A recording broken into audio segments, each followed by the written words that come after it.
Hi hello good evening. കഴിഞ്ഞ ക്ലാസ്സിൽ നമ്മൾ സഗുൺ ഭക്തി കാവ്യത്തിൽ തുളസീദാസിനെയും സൂർദാസിനെ കുറിച്ച് പറഞ്ഞു കഴിഞ്ഞു. ഇനി പറയാനുള്ളത് മീരാബായിനെ കുറിച്ചിട്ടാണ്. അപ്പോൾ സഗുൺ ഭക്തി കാലഘട്ടത്തിലെ കവയിത്രിയായിരുന്നു മീരാബായി. മീരാബായി കൃഷ്ണഭക്ത കവയിത്രിയായിരുന്നു. मीरा के काव्य से उनके जन्म, जीवन काल, माता पिता, पति आदि के विषय में कोई प्रामाणिक जानकारी नहीं मिलती है.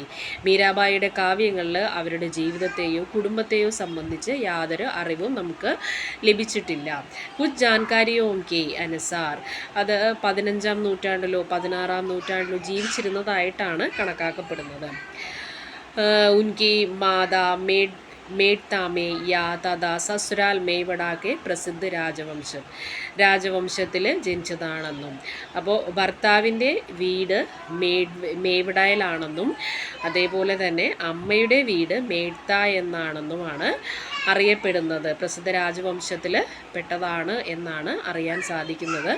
മീരാബായിക്ക് പദാവലിമേ സംഗ്രഹിത് പദവും കെ അതിരിക്ത് അന്യരചനായി ഉപലബ്ധ നഹി ഹെ സാർവാധിക് പ്രാമാണിക്. മീരാബായിക്ക് സാർവാധിക് പ്രാമാണിക് ഗ്രന്ഥ എന്ന് പറയപ്പെടുന്നത് മീരാബായിക്ക് പദാവലിയാണ്. ആചാര്യ പരശുരാം ചതുർവേദി ദ്വാര സമ്പാദിത്. ഇത്രയുമാണ് മീരാബായിനെ കുറിച്ചിട്ട് പറയുന്നത്. അപ്പോൾ താങ്ക് യു. ബാക്കി നമുക്കിനി അടുത്ത ക്ലാസ്.